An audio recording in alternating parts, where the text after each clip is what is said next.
오늘 에베소서를 통해서 우리에게 주시는 6번째 선물에 대해서 같이 말씀 나눠보고 싶습니다. 하나님께서 우리에게 은혜 주시고 마음 이렇게 주셨는데 주님께서 주시는 은혜가 우리에게 특별하게 있는 것을 우리가 보게 됩니다. 잠깐만요. 이게 오셨네요. 세 가지 분들 오셨는데 지금 소개를 그렇군요. 네, 알겠습니다. 6번째 선물을 우리가 갖게 보게 될 텐데 에베소서를 선물이라는 제목으로 은혜라는 제목으로 하나님께서 우리에게 하시는 것을 같이 살펴보고 있습니다. 주님께서 에베소서가 교회에 대해서 하나님께서 주신 말씀이지만 그 교회에 대해서 말씀을 주실 때 이것이 우리에게 베풀어진 은혜다라고 받고 나니까 하나님께서 주신 은혜라고 받고 나니까 우리에게 하나하나 이것을 구해야겠다라는 도전이 생기는데 그 중에서도 오늘은 우리 마음의 충만함에 대해서 좀 살펴보고 싶어요. 오늘 본문 말씀은 바울이 에베소에 있는 교회에 대하여 기도한 3가지 기도 제목이거든요. 근데 그 핵심이 충만함에 있다고 생각이 듭니다. 이번에 추석 연휴 기간 동안에 사랑하는 가족분들, 부모님들, 또 오래 있고 싶었지만 또 형편이 녹록지가 않아서 언제 시간 좀 가질까 하다가 이런 추석 명절 때 가족이서 24시간 같이 보내게 되고 또 긴 이야기를 하게 되니까 어떠셨어요? 좋으셨습니까? 외국인이랑 있는 것보다 더 힘드시니까는 혹시 없으셨습니까? 항상 우리가 괜찮다, 살만하다 이렇게 생각될 때 이런 특별한 환경들과 상황들이 우리에게 전혀 다른 질문들을 하게 됩니다.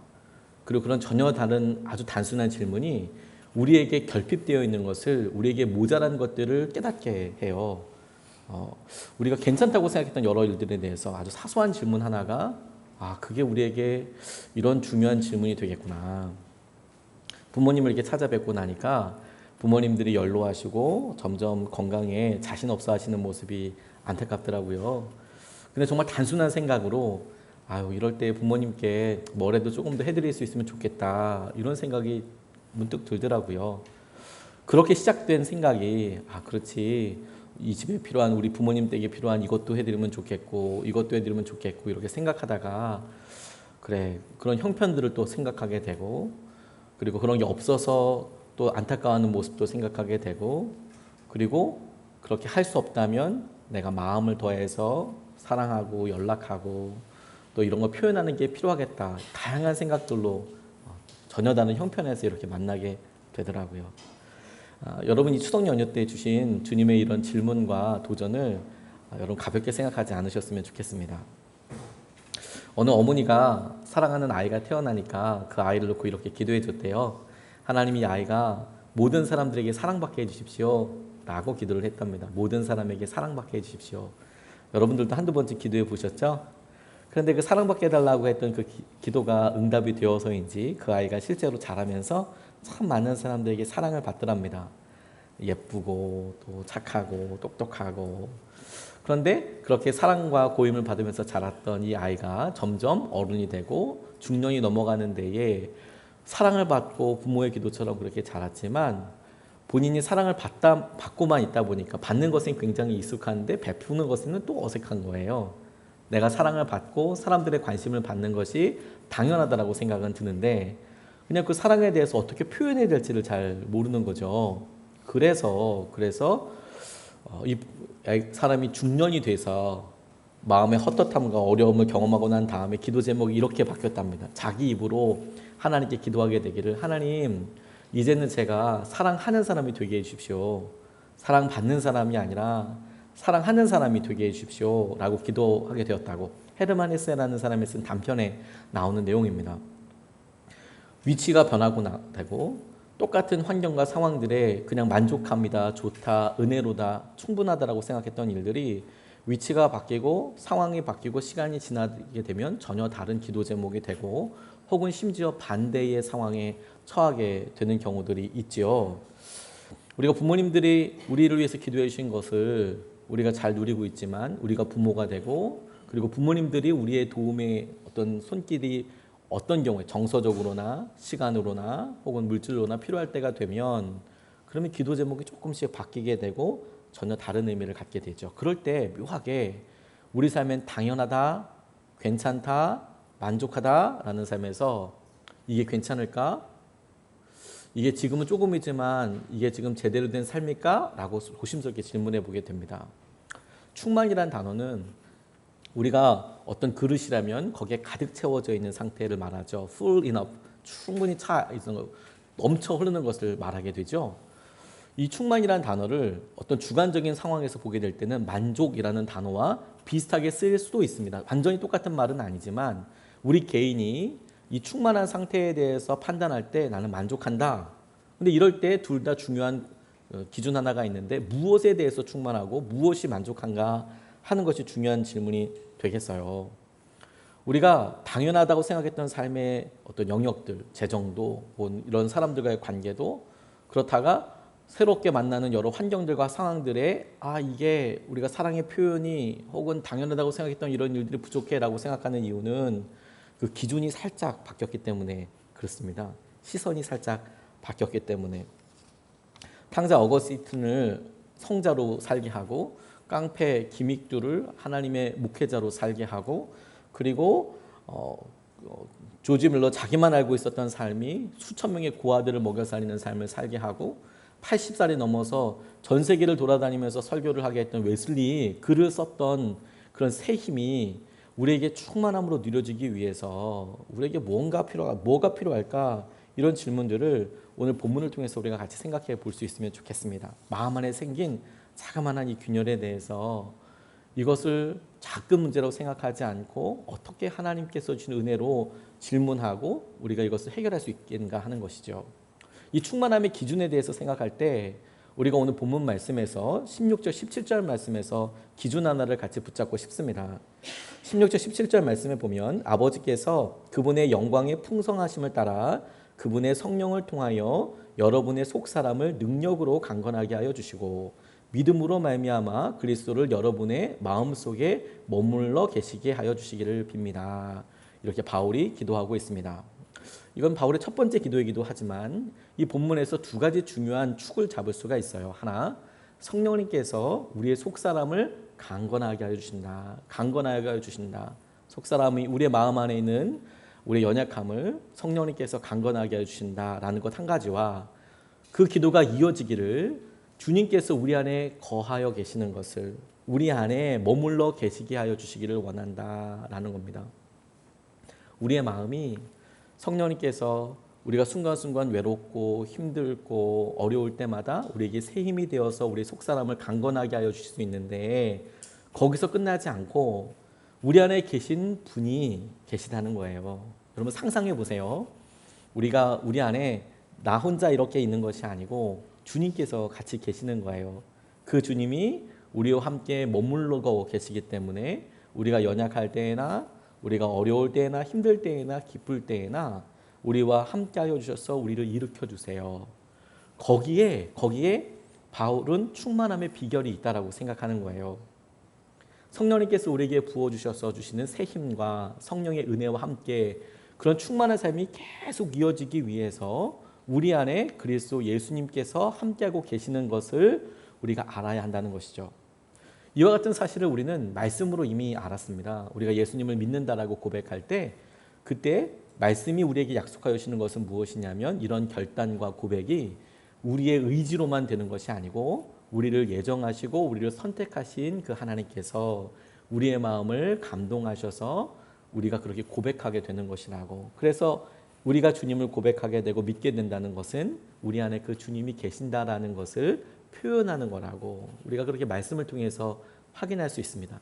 그렇다면 여러분 우리 안에 주님께서 거하시는 것을 알게 한다. 거주하고 계신다. 머물러 계신다라는 것은 어떻게 우리 안에 은혜로 경험으로 진리로 확정되게 될까요? 그건 우리의 삶에 주님께서 우리 행동의 중심이 되시고 주님께서 이 모든 일들을 함께하고 계신다는 것을 우리가 믿음으로 의식적으로 반복적으로 고백하고 집중하는 삶을 산다와 관련 있는 겁니다. 저는 저희 아버지께서 목회하시다 보니까 아버지 친구분들이나 아버지가 교제하시던 분들, 아버님 친구분들, 목사님들, 사역자들을 어렸을 때부터 여러 뵀습니다. 허물없이 보내시는 여러분들 중에서 은사가 있으신 분들도 계셨어요. 지금은 이제 그런 은사들이 어떤 희한한 눈으로 보여지기도 하지만 예전에는 그게 당연하다고 생각됐던 때도 있었습니다. 그 중에 독특한 은사를 갖고 계신 분 중에 하나가 뭐였냐면 안찰이라고 때리는 분이 계셨어요. 때려서 병을 고친다고. 요즘은 그렇게 하면 사람들에게 이제 뉴스에 날 만한 때지만 한동안 그렇게 그런 방법을 통해서 우리들의 연약함을 하나님께서 치유하실 때도 있었습니다. 그런 방법 많이 옳다고 저는 생각하지 않지만 한때에는 그런 단순하고 연약한 방법을 통해서라도 아픈 사람들을 고치실 때가 있으셨어요. 우리나라에. 모든 경우를 다 이야기할 수는 없겠지만. 근데 그런 분들 중에 만나면 어디 아프다고 그러면 몇 대 맞고 시작하자고 이야기하시는 분들이 계셨어요.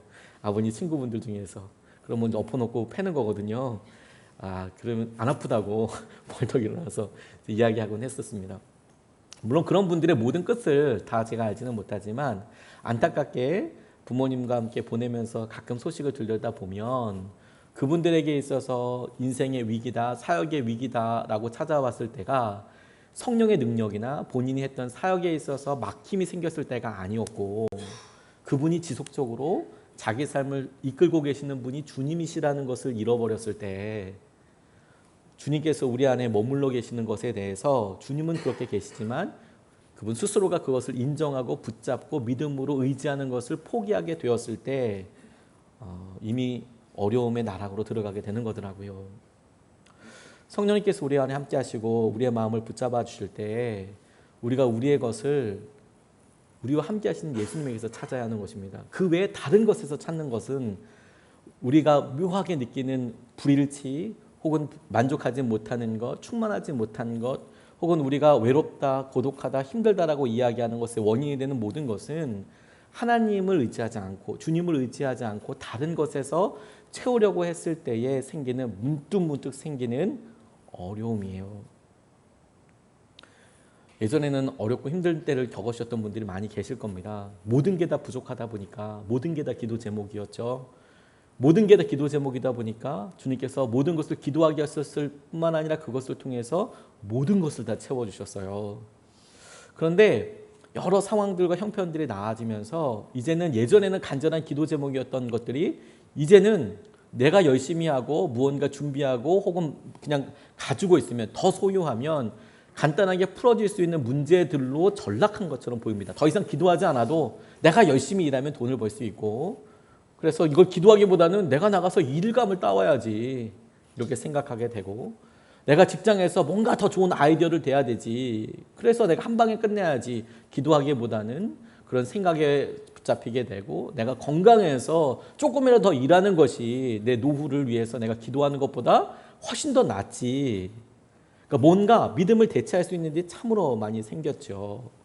그러다 보니까 당장 그 일을 시작하면 다른 사람들보다 좀 더 나아 보이고 지금 내가 가만히 있지 않는 것 같아서 나아 보이는 부분이 있을지는 몰라도 문득문득 우리 안에 삶의 균열감이 생긴다니까요. 왜냐하면 우리의 삶의 중심은 우리의 생명의 근원이신 주님께 연결이 될 때에만 채워질 수 있거든요. 다른 것에선 채워질 수 없습니다. 예레미야 2장 13절 말씀에 보면 예레미야를 통해서 이스라엘의 두 가지 죄를 하나님께서 드러내시는데 그 첫 번째 죄가 뭐냐면 그들이 생수의 근원되는 나를 버린 것, 그들이 생수의 근원된 하나님을 버린 것.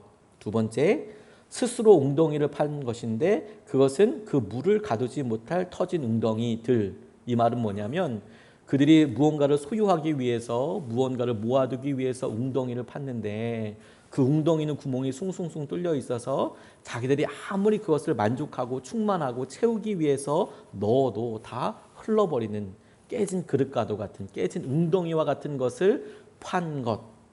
다시 말해서 하나님 아닌 것을 의지하고 붙잡는 것. 이것이 이스라엘에게 하나님께서 경고하셨던 두 가지 죄악 중에 두 가지 전부 다입니다. 우리의 삶의 작은 균열들, 내가 왜 부부 사이 이런 어려움이 들고 불만이 있을까? 내가 왜 자녀들에게 평소 때는 어린이집 보내고 혹은 학교를 보내고 혹은 가끔 보니까 이젠 다 장성해서 보냈던 여러 일들에 왜 이렇게 분노하게 되고 왜 이런 섭섭함이 있고 내가 부모님에 대해서 갖고 있는 여러 일들이 왜 생기고 왜 재정적인 문제가 이렇게 힘들게 어려운 문제로 내게 더 깊이 느껴지게 되는 걸까라는 생각을 볼 때 떠올려 봐야 한다는 거예요.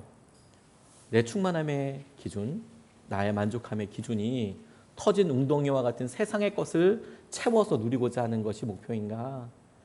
아니면 성령님께서 우리의 속사람을 강건케 하시고 그리고 우리 마음속에 계신 그 주님께서 우리를 붙잡고 계시는데 우리가 노력하고 있는가 하는 것이죠.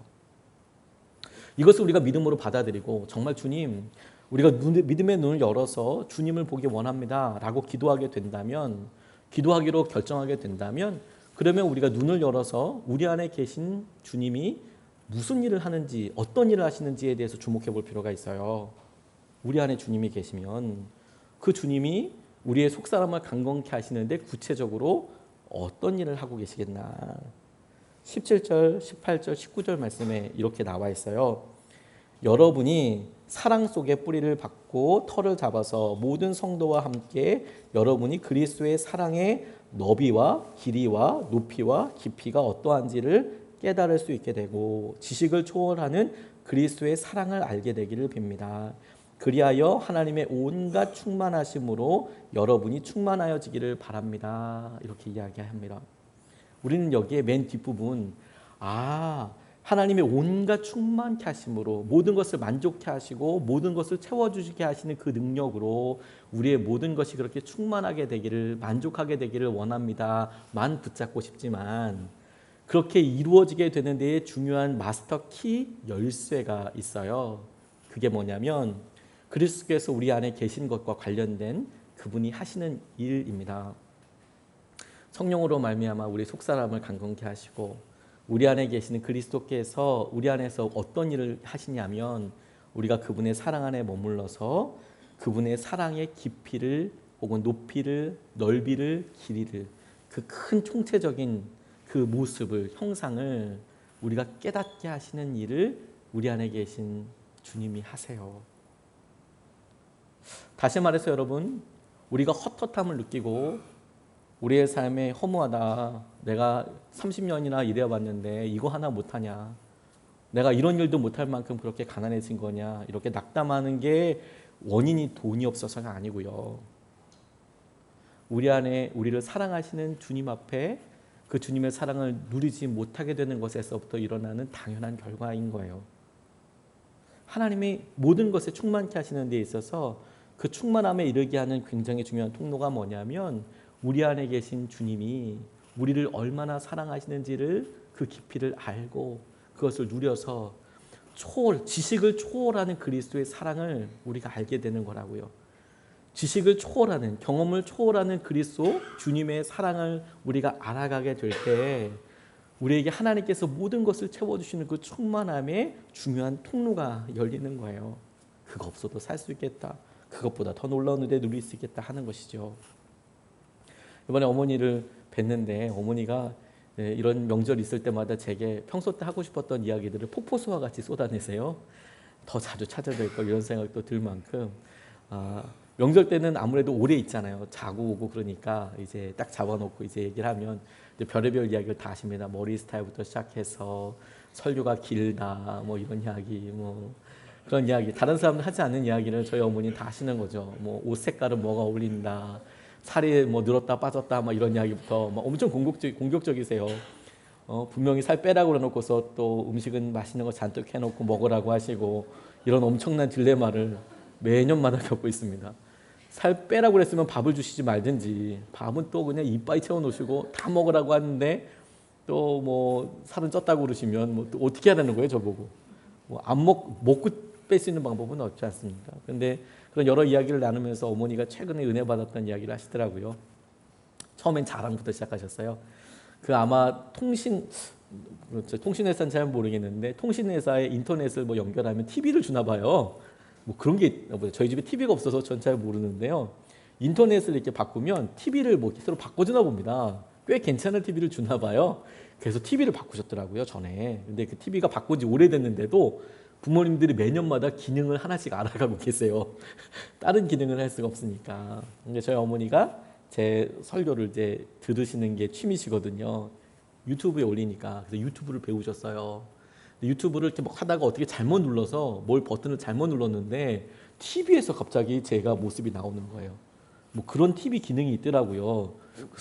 아무튼 뭐 스마트 TV라고 하던가 아무튼 아무튼 그렇습니다. 뭘 누르니까 진짜 나와요. 그래서 한참 제 앞에서 자랑하시더라고요. 그런 자랑하면서 이제 네 설교 이렇게 듣는다와 함께 최근에 은혜 받았던 목사님으로 김동호 목사님 이야기를 하세요. 전에 한번 김동호 목사님 이야기를 드렸습니다. 양평에서 항암 치료 받고 계시잖아요. 여기서 가깝습니다. 양평은. 근데 이분이 이제 본인이 이제 활동하실 때 참 많은 분들에게 은혜의 통로가 되기도 하셨는데 막상 본인이 암 선고를 받고 그런 항암을 하고 있는 과정들이 있었을 때에 이야기를 하시는데 어머니가 은혜 받으셨던 부분은 뭐였냐면 이분이 새벽 예배나 이런 걸 인도하셔서 이렇게 TV에다 또 연결해가지고 이렇게 보시는데 본인이 보니까 수술은 별로 힘들지 않으셨대요. 생각보다 안 힘들었다는 게 아니라 생각보다 힘들지 않으셨답니다. 수술을 하는 것은 사람들이 기도도 많이 해주고 기도하다 보니까 병원에 입원도 하고 그래서 의사 선생님들이 잘 간호해주고 그렇게 해서 힘든 부분들은 있었지만 그렇게 생각보다 힘들지는 않았답니다. 근데 진짜 힘든 게 뭐냐면 항암이 너무 힘들었다는 거예요. 항암 과정이 수술을 하고 나면 방사선 치료나 여러 항암 치료를 하는데 그게 너무 힘드셨대요. 밥 생각이 정말 싹 사라지고 뭐 한 10일을 굶어도 물 한 잔 먹을 때도 기도해야 할 만큼 진짜 밥 생각이 완전 싹 사라지고 그게 항암이 너무 힘들다고 막 그 구역질도 많이 나고 음식을 못 먹는 상황이 너무 오래되니까 그게 너무너무 힘들더라.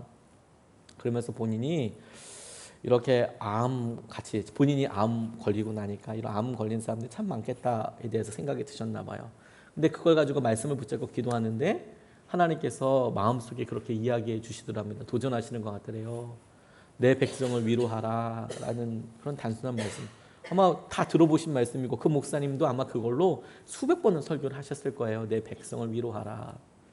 그런데 본인이 항암하면서 내 백성을 위로하라. 하나님께서 말씀으로 마음에 그렇게 이야기하시는 것 같은데 그 내 백성이 다른 사람이 아니라 암 걸려있는 자신 그리고 자신이 암을 걸려보니까 이 항암하고 병원에 계신 분들이 얼마나 힘든가 어려운가 그 가족이 얼마나 힘든가 그게 마음속에 느껴지게 되셨대요. 내 백성을 위로하라. 암 걸린 사람들을 놓고 함께 기도했으면 좋겠습니다 라는 이야기를 하면서 울컥하시면서 퐁퐁 우시더라는 거죠. 하나님이 내 백성을 위로라고 이야기하시는데 그게 자기에게 얼마나 커다란 위로가 되고 자기에게 어떤 것이 되는지 암에 대한 분명한 만족과 충만함의 수준은 그 암이 완치되었다 혹은 관해되었다. 관해라는 것이 암세포가 완전히 없어지는 것을 말해요. 우리가 암에서부터 완치 판정을 받는 것이 행복의 진짜 시작이라고 우리는 생각합니다. 그런데 저는 그 이야기를 듣고 그렇지 않다는 것을 알았어요. 우리가 진짜 행복해지고 진짜 충만해지는 때가 언제인 줄 아세요? 주님께서 우리를 얼마나 사랑하시는지를 알게 될 때예요. 내가 버림받은 게 아니구나. 내가 혼자인 것이 아니구나. 내가 과거에는 실수 참 많이 했는데 그 실수로 인해서 내가 평가되어지고 내가 그런 사람이라고 여겨지는 것으로 끝나지 않고 주님이 나를 많이 사랑하시는구나. 나를 기억하고 계시는구나. 주님의 사랑의 너비와 길이와 높이와 깊이를 그 모습의 총량을 우리가 삶에서 하나하나 알아가는데 그것이 지식의 한계를 넘어서는 거예요. 우리가 생각했던 것을 넘어서는 거예요. 근데 주님이 우리를 외면하지 않고 찾아오시는 것이죠. 그래서 우리의 마음을 붙잡으세요. 그러면 우리 마음속에 하나님께서 하신 놀라운 은혜를 우리가 회복하게 된다는 거예요. 찰스 스윈돌 목사님이 탁월성을 키우라라는 책에서 그런 이야기를 하셨어요. 이야기 하나를 소개하셨습니다. 그 소개의 내용이 뭐냐면 광야에서 사막에서 우물을 만난 사람 이야기예요. 이 사람이 사막을 여행하다 길을 잃어버렸습니다. 가진 음식도 물도 다 떨어졌어요. 그래서 정말 목숨이 경각에 달렸죠. 이틀이나 3일이나 아무것도 먹지 못했답니다. 그러다가 작은 오아시스를 발견했답니다. 오아시스를 발견해서 봤는데 너무 황당하게도 아무것도 없는 거예요. 오아시스에 물이 없는 거예요. 너무 힘들죠. 죽을 힘을 다해서 왔는데 그런데 모든 물은 말라버렸는데 달랑 녹슨 펌프 하나가 보이더라는 거죠. 그리고 옆 바위 틈에는 조그마한 항아리와 조그만 표지판이 있었는데 이렇게 쓰여 있더라는 거예요. 이 항아리의 물을 펌프에 모두 붓고 펌프질을 하십시오. 물이 나올 겁니다. 이렇게 쓰여 있더라는 겁니다. 그리고 추신 PS 모두 부으십시오. 조금이라도 모자라면 펌프는 작동하지 않을 수도 있습니다.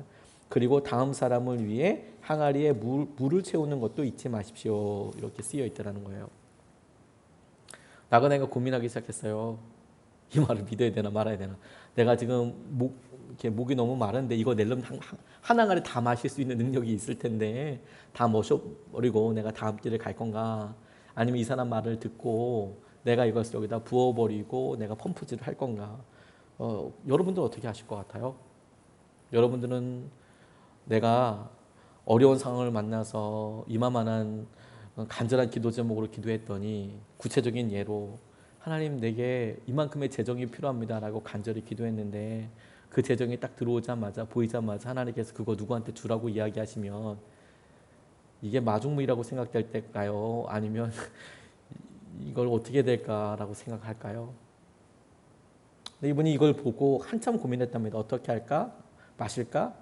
몽땅 부을까? 하다가 그 표지판에 글을 믿기로 합니다. 그래서 어차피 항아리에 물을 다 마셔도 오래 버틸 수 없을 테니까, 여기 지금 사막 한가운데니까 이거 마신다고 해도 앞으로 3일 길 5일 길 가서 그때 아무것도 없으면 죽는 거니까 다 부어보자, 한번 따라보자. 그리고 붓고 펌프질을 하기 시작했다는 거예요. 그랬더니 말은 가래 끓는 것처럼 킥킥킥 소리가 막 호로호로 이런 소리가 막 나기 시작하더라는 거죠.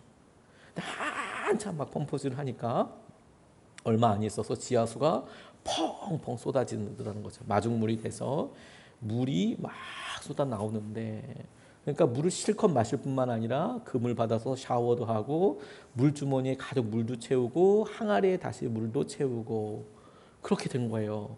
그리고 이 사람이 표지판 아래에 이렇게 덧붙여 썼답니다. 믿으세요. 정말 물이 나옵니다. 뭔가를 얻으려면 가진 것을 몽땅 부어야 합니다. 믿으세요. 여기다 물을 한번 부어보세요. 우리가 우리 삶에서 여러분, 주님께서 우리를 사랑하시는 것에 대해서, 그리고 그 사랑의 깊이와 그 사랑의 높이를, 우리의 지식을 초월하시는 그리스도의 사랑을 우리가 알기를 정말 원하죠. 그런데 여러분, 때로는 그런 사실들에서 우리가 너무 익숙해진 경우들이 있는 거예요. 주님이 사랑하신다는 것을 알아요. 그런데 내게 그것이 별로 감동이 되지 않을 때, 내가 주님을 사랑한다고 이야기하는데 기도도 되지 않고, 내가 구원을 받았다거나 내가 무언가 해야 될 일에 대해서 거부 반응이 들진 않아요. 그런데 내 삶에는 여전히 헛헛함과 어려움이 있어요. 세상 항복판을 지나가는데, 그런데 나는 부족하고 어렵다라고만 생각합니다. 그런데 여러분, 그럴 때는 주님께서 우리에게 그것을 위해서 주신 여러 은혜의 도전들을 붙잡아 보는 거예요. 믿음의 도전들을 붙잡아 보는 겁니다. 주님께서 그런 일들을 위해서 우리 가정을 우리에게 주셨어요. 놀랍죠? 저는 여러 사람들을 보면서 한 달에 한 번 만나는 관계, 1년에 한 번 만나는 관계는 얼마든지 세련되고 깔끔하게 끝낼 수 있다는 것을 알았어요. 1년에 한 번씩 여러분 예전 교회에 무슨 제자훈련을 하고, 혹은 우리 같이 했던 영성일기 반을 만나고, 3개월에 한 번 만나고 1년에 한 번 만나는 거, 그 만남 준비해서 깔끔하게 그냥 우리가 적당히 나눌 거 혹은 감출 거 생각하고 가서 얼마든지 할 수 있습니다. 그런 만남이 우리 진짜 모습을 드러내지는 않잖아요. 여러분 아시잖아요. 우리의 진짜 모습은 언제 드러납니까? 이런 명절 같은 긴 시간 같이 있어 보면 우리가 뭐에 화가 나고 뭐에 어떤 사소한 일에 짜증이 나는지를 알잖아요. 하다못해 아침에 일어나는 것, 설거지하는 것, 이런 일들 앞에 우리가 감정이 무방비로 노출되어 있잖아요. 한 방에 훅 떨어져 버리기도 하고 이러지 말아야지라고 생각하기도 하지 않습니까? 우리 진짜 모습은 언제 있죠? 사실 날마다 우리가 어떤 일을 하고 그 일을 한다는 게 엄청 무슨 의미 있고 가치를 부여하기 어려운 설거지, 반복되는 일, 이런 일들을 하는데, 거기가 우리가 퍼뜩퍼뜩 정신 안 차리고 있을 때 나오는 우리의 본성들, 우리의 진짜 성깔들, 그런 것을 딱 마주하게 되면 우리가 진짜 어떤 모습인지를 보게 되고 알게 되죠. 그렇지 않습니까? 마찬가지로 우리가 하나님의 사랑에 대해서 이야기할 때, 내가 주님의 사랑을 알아요. 그것을 더 누리게 알기 원해요. 그래서 내가 주님을 사랑해보고 싶어요. 내가 그 사랑을 누려보고 싶어요 라고 할 때 첫 번째 걸음이 뭐냐면, 하나님의 사랑이 주님의 사랑이 잘 안 느껴질 때는 우리가 주님께 사랑한다고 고백해 보면 되거든요. 부부 사이도 그렇지 않습니까? 제일 먼저 아내나 남편의 사랑을 내가 확인하고 싶을 때, 느껴주고 싶을 때 사랑하나 안 사랑하나, 설거지 잔뜩 쌓아놓고 저거 하나 안 하나 그렇게 그냥 째려보고 있을 게 아니라 먼저 가서 사랑한다고 얘기하면 되잖아요. 내가 당신 많이 생각하고 있다고. 그러면 의외로 농담처럼 열리지만 진짜 마음이 열리는 경우도 많이 있지 않습니까? 하나님께도 마찬가지죠. 하나님께서 그런 사랑의 실현의 장을 우리에게 주셨어요. 저는 그게 교회라고 생각합니다. 매주마다 우리에게 교회가 아니면 질문하지 않을 여러 일들을 하게 하세요. 근데 그 일은 결코 우리가 한 달에 한 번, 세 달에 한 번, 1년에 한 번 만나는 사람들과 같이 세련된 모습은 아닙니다. 설거지할 때 이분이 또 안 나오시네, 이런 고민들을 하고, 청소할 때마다 집안에 중요한 일이 생기시네, 이런 생각을 끊임없이 반복하면서 하면서 이야기하고 생각하고 다시 고민하게 되고, 이런 일들 우리에게 진짜 우리의 모습을 드러내거든요. 사랑이 사랑으로 실현되도록 나아가게 되는 거거든요. 주님이 우리의 사랑에 마중물처럼 주신 일이라는 생각이 들었어요. 주님이 우리를 사랑하신다는 것을 알아야 가요. 근데 그 주님이 우리 사랑하시는 것에 대해서 우리가 여전하게 주님 앞에 누리고 싶다면 그때는 우리가 한 걸음 더 나아가 보는 거죠. 주님께서 하실 일을 생각하고 순종해 보는 것이죠. 그것이 우리의 삶을 이끌어 가시고 인도해 가시는 거예요.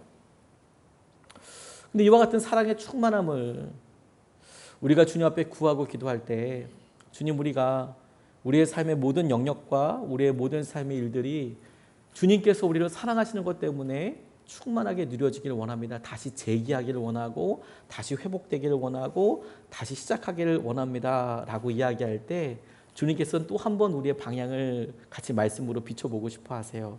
그게 뭐냐면 우리의 상상력의 한계와 관련된 거예요. 여러분, 믿음이 우리의 상상력의 한계와 관련이 있는 거 아십니까? 저는 가끔 똑같다고 생각될 때도 있어요. 상상력의 한계가 믿음의 한계더라. 우리가 주님께서 원한다, 무언가 구하라라고 이야기할 때 우리가 무엇을 구할 것인가, 어떤 것을 우리가 주님 앞에 바랄 것인가 라고 이야기할 때 그 상상력은 대부분 우리가 보았던 사람들, 우리가 경험했던 일들에 아주 깊은 영향을 받고 있어요. 그래서 그만큼만 바랍니다. 우리가 여러 들었던 사람들 중에서 최고인 어떤 경우가 우리에게도 열리길 바라요. 우리가 건너 들었던 어떤 사람의 일이 우리 자녀들에게도, 우리 직장에도, 우리 사업장에도 있기를 원해요. 그런 방법으로. 그게 우리가 생각하는 어떤 최적화, 맥시마이즈된 최대화라고 생각을 합니다. 근데 주님은 주님의 방법이 있다고 말씀하세요. 저는 그것을 바울이 오늘 본문에서 이야기한 마지막 기도 내용을 놓고 우리가 좀 보고 싶어요. 20절, 21절 말씀에 보면 우리 가운데서 일하시는 능력을 따라 우리가 구하거나 생각하는 것 이상으로 더욱 넘치게 주실 수 있는 분에게 교회 안에서와 그리스도 예수 안에서 영광이 대대로 영원무궁하도록 있기를 빕니다. 이렇게 말씀하고 계세요. 우리 가운데서 일하시는 능력을 따라 우리가 구하거나 생각하는 것 이상으로 더욱 넘치게 주실 수 있는 분. 다시요. 우리가 구하거나 생각하는 것 이상으로 더욱 넘치게 주실 수 있는 분. 우리 안에서 능력으로 역사하시는 주님에 대해서, 그분이 우리 안에서 사랑으로 인도하시고 사랑으로 이끌어 가실 때 그분의 성품, 그분의 능력에 대해서 에베소서가 어떻게 묘사하고 있냐면 우리의 구하는 것보다, 우리의 생각하는 것보다 더 넘치게 주실 수 있는 분이라고 그분을 설명하고 있어요. 저는 이 말씀이 이렇게 제게 다가오고 적용이 됐어요. 아, 주님께는 주님의 방법이 있어서 우리가 채워달라고 하는 그런 여러 일들을 넘어서는 주님의 것으로 우리의 그릇을 채우기 원하시는 거구나.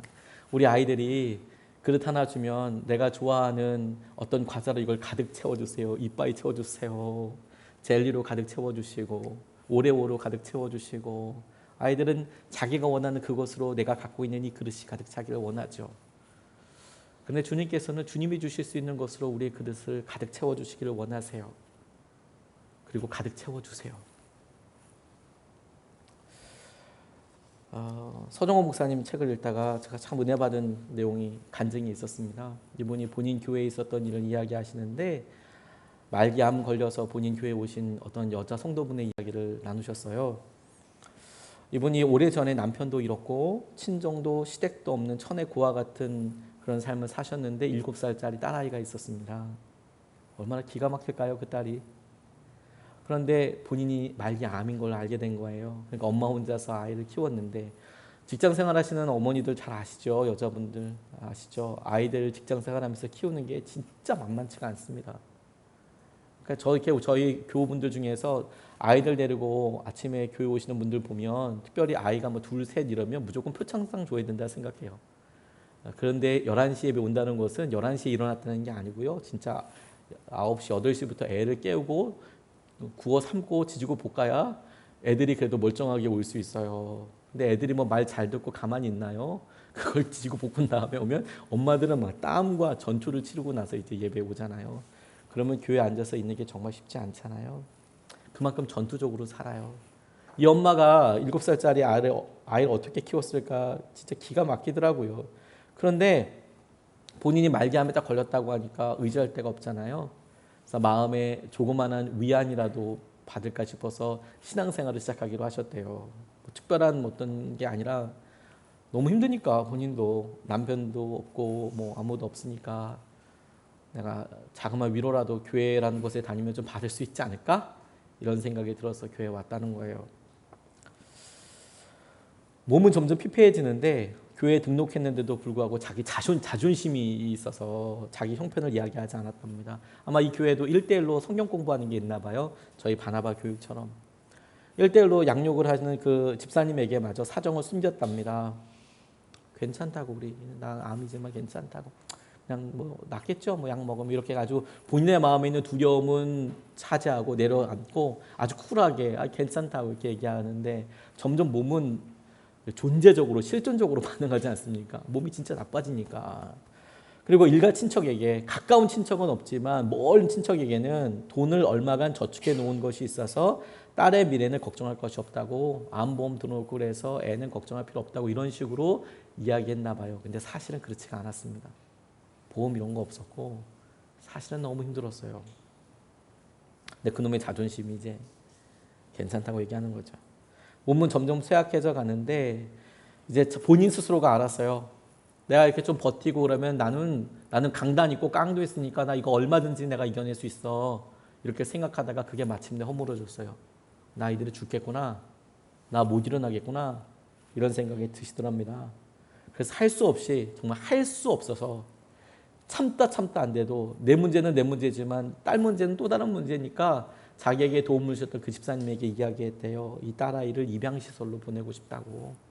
아무도 키워줄 아이가 없으니까 돈도 마련해 놓은 거 없고 입양시설로 보냈으면 좋겠다라고 이렇게 이야기를 했다는 겁니다. 이 집사님 좀 황당하죠. 그렇죠. 갑자기 뭐 자기가 괜찮다고 얘기하다가 진짜 모습을 알고 나니까, 진짜 형편을 듣고 나니까 얼마나 마음이 아파요.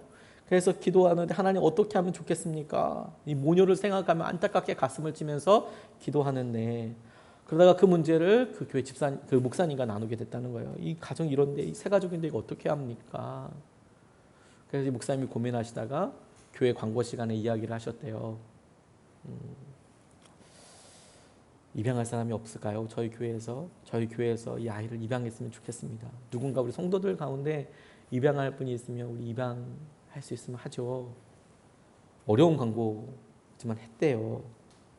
우리 믿음의 식구 중에서 어린 딸을 두고 떠나야 할 자매가 있는데 원하시는 분이 있으면 알려주십시오.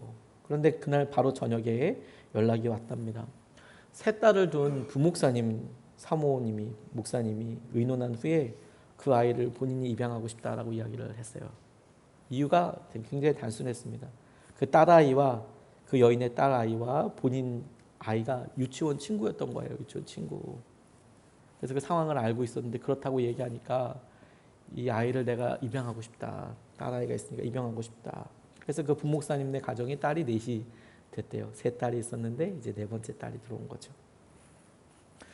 근데 그 아이가 아마 기점이 되었는지 어떤지는 모르겠지만, 엄마가 그렇게 아이가 입양되고 그러고 나니까 몸이 정말 급속도로 나빠지기 시작했어요. 이제 마음에 어떻게든 살아봐야지라고 얘기하는데, 그 아이가 입양이 되고 나니까 이제 더 이상 마음속에 막 내가 이래야 돼 이러면서 조금 안심이 됐나 보죠. 이리저리 막 그냥 굴러다니면서 먹을 것도 제대로 먹지 못했던 아이가 엄마가 아프니까 누가 챙겨준 사람이 누가 있겠어요. 그런데 친구네 집에 입양이 되니까 자매들끼리 살게 되니까 또 너무 행복해하는 거예요. 그걸 보고 이제 언니도 생겼고 친구도 생겼고 이제 형제가 생긴 거잖아요. 이게 너무 행복해 보였대요. 근데 그렇게 딸을 입양 보내고 며칠 안 돼서 이 여서 성도분은 샘물 호스피스로 자리를 옮겼답니다. 호스피스 병동은 거의 마지막에 가는 병동이에요. 그리고 그곳에서야 비로소 삶과 죽음에 대한 성경적 신앙을 확인하게 됐대요. 천국과 지옥에 대해서, 주님께서 우리를 향하여 써주신 은혜의 길에 대해서, 그것을 우리가 믿고 신뢰하는 것이 무엇인지에 대해서, 구원이 우리에게 주시는 놀라운 능력에 대해서, 그리고 그분의 약속에 대해서 이분이 병원의 마지막 때 호스피스 병동에 가서야 그것을 믿음으로 고백하고 붙잡게 됐다는 거예요. 근데 며칠 후 그녀가 부활의 소망을 안고 천국에서 다시 만나자는 인사와 함께 환한 미소를 지으며 숨을 거두었답니다. 그런데 그 여자 성도님께서 숨지기 얼마 전에 집사님께 이런 고백을 했대요.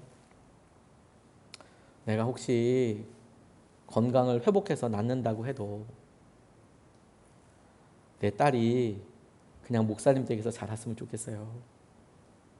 내가 여기서 살아나서 몸이 좋아져서 하나님 기적을 주셔서 내가 나도 우리 딸은 그냥 목사님 댁에서 자랐으면 좋겠어요. 너무 행복해요. 천국에서 만나요. 너무 행복해요. 천국에서 만나요. 엄마가 상상할 수 있었던 것은, 엄마가 아이를 위해서 상상하고 그릴 수 있었던 상상력의 한계는 뭐냐면, 이 아이에게 내가 못해준 밥을 해주고 내가 못해준 앞으로 진학을 하게 되면 뭐라도 사주고 뭐라도 이끌어가고 그런 수준의 것이겠죠. 부모로서, 엄마로서 안타까운 마음으로 그렇게 잘해줄 수 있는, 책임감을 가질 수 있는 그런 부모가 있으면 좋겠다라고 생각을 하겠죠. 여러분들은 안 그러겠습니까? 그게 그런데 상상의 한계예요. 그런데 아이에게 가장 중요한 것으로서 보호자, 부모가 생기면 좋겠다라고 상상하고 지내지만, 그런데 주님은 그 아이에게 가정을 선물해 주셨어요. 그 아이에게 가정을 선물해 주셨을 뿐만 아니라 그 부모, 그 엄마에게 천국을 선물해 주셨어요. 영혼을 선물해 주셨어요. 그리고 놀랍죠? 행복을 선물해 주셨어요.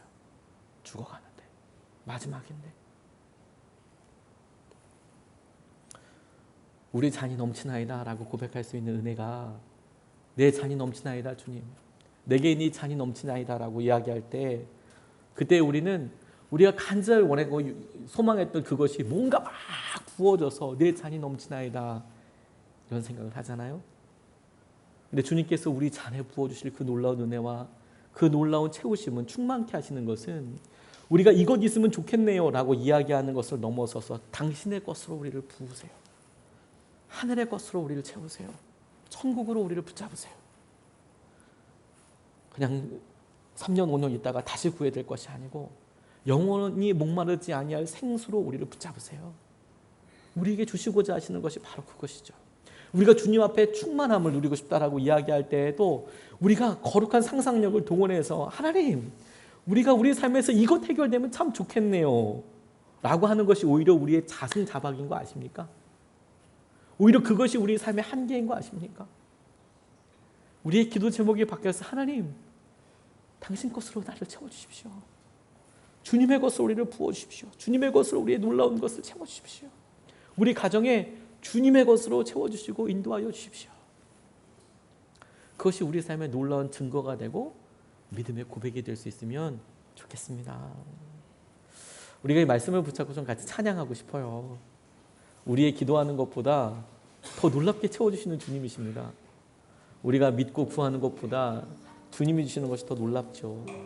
그리고 그것이 이루어질 때까지 우리를 여러모로 불편하게 하실 거예요. 그리고 우리가 결핍이라고 생각될 만큼 우리의 마음속에 여전히 헛헛함과 허전함이 있을 겁니다. 저는 그것을 믿음으로 이렇게 받았어요. 주님께서 여전히 우리에게 채워주실 것이 있구나. 다시 우리의 헛헛함과 우리의 이 결핍감을, 우리의 이 외로움을, 이 공허함을 우리가 주님의 이런 사인으로 붙잡자는 거예요. 주님이 여전히 우리에게 주실 것이 있구나. 주님이 여전히 우리의 삶을 붙잡아 주실 것이 있구나. 그리고 그것으로 우리를 채워주십시오. 주님, 우리가 무엇을 의지해도, 어떤 것을 보내도 누려지지 않았던 이것을 주님, 주님의 것으로 가득 채워주십시오. 주님은 하실 수 있잖아요. 기도하는 것보다 더 응답하실 수 있잖아요. 생각하는 것보다 더 이루실 수 있잖아요. 우리 같이 찬양하고 그 주님 앞에 우리 같이 기도하겠습니다.